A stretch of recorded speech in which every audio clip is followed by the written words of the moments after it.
PhD red 2026 economics এর জন্য MCQ তে কি কোয়েশ্চেন্স এসেছিল, ডিফারেন্ট কোয়েশ্চেন্স এসেছিল, যেমনি আইএসএলএম সরলে এলএম কার্ভ কিরকম হবে, চেঞ্জ হবে, এরকম টাইপের কোয়েশ্চেন্স এসেছিল। তারপর ইকোনোমেট্রিক্স থেকে ইজি কোয়েশ্চেন, সাম কিন্তু দেয়নি। মানে এটা ক্রিটিক্যাল কেন হয়ে যায়, মিডিয়াম লেভেল কেন হয়ে যায়, বিকজ ডিরেক্ট কিছু দেয় না।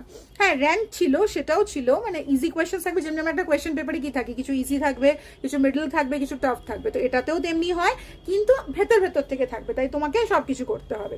সেটা একটা। যদি আমি বলি এসে টাইপ কোয়েশ্চেনটা কেমন এসেছিল, ইকোনো হোমোনিমাস, কোনোদিনও শুনেছো নামটা?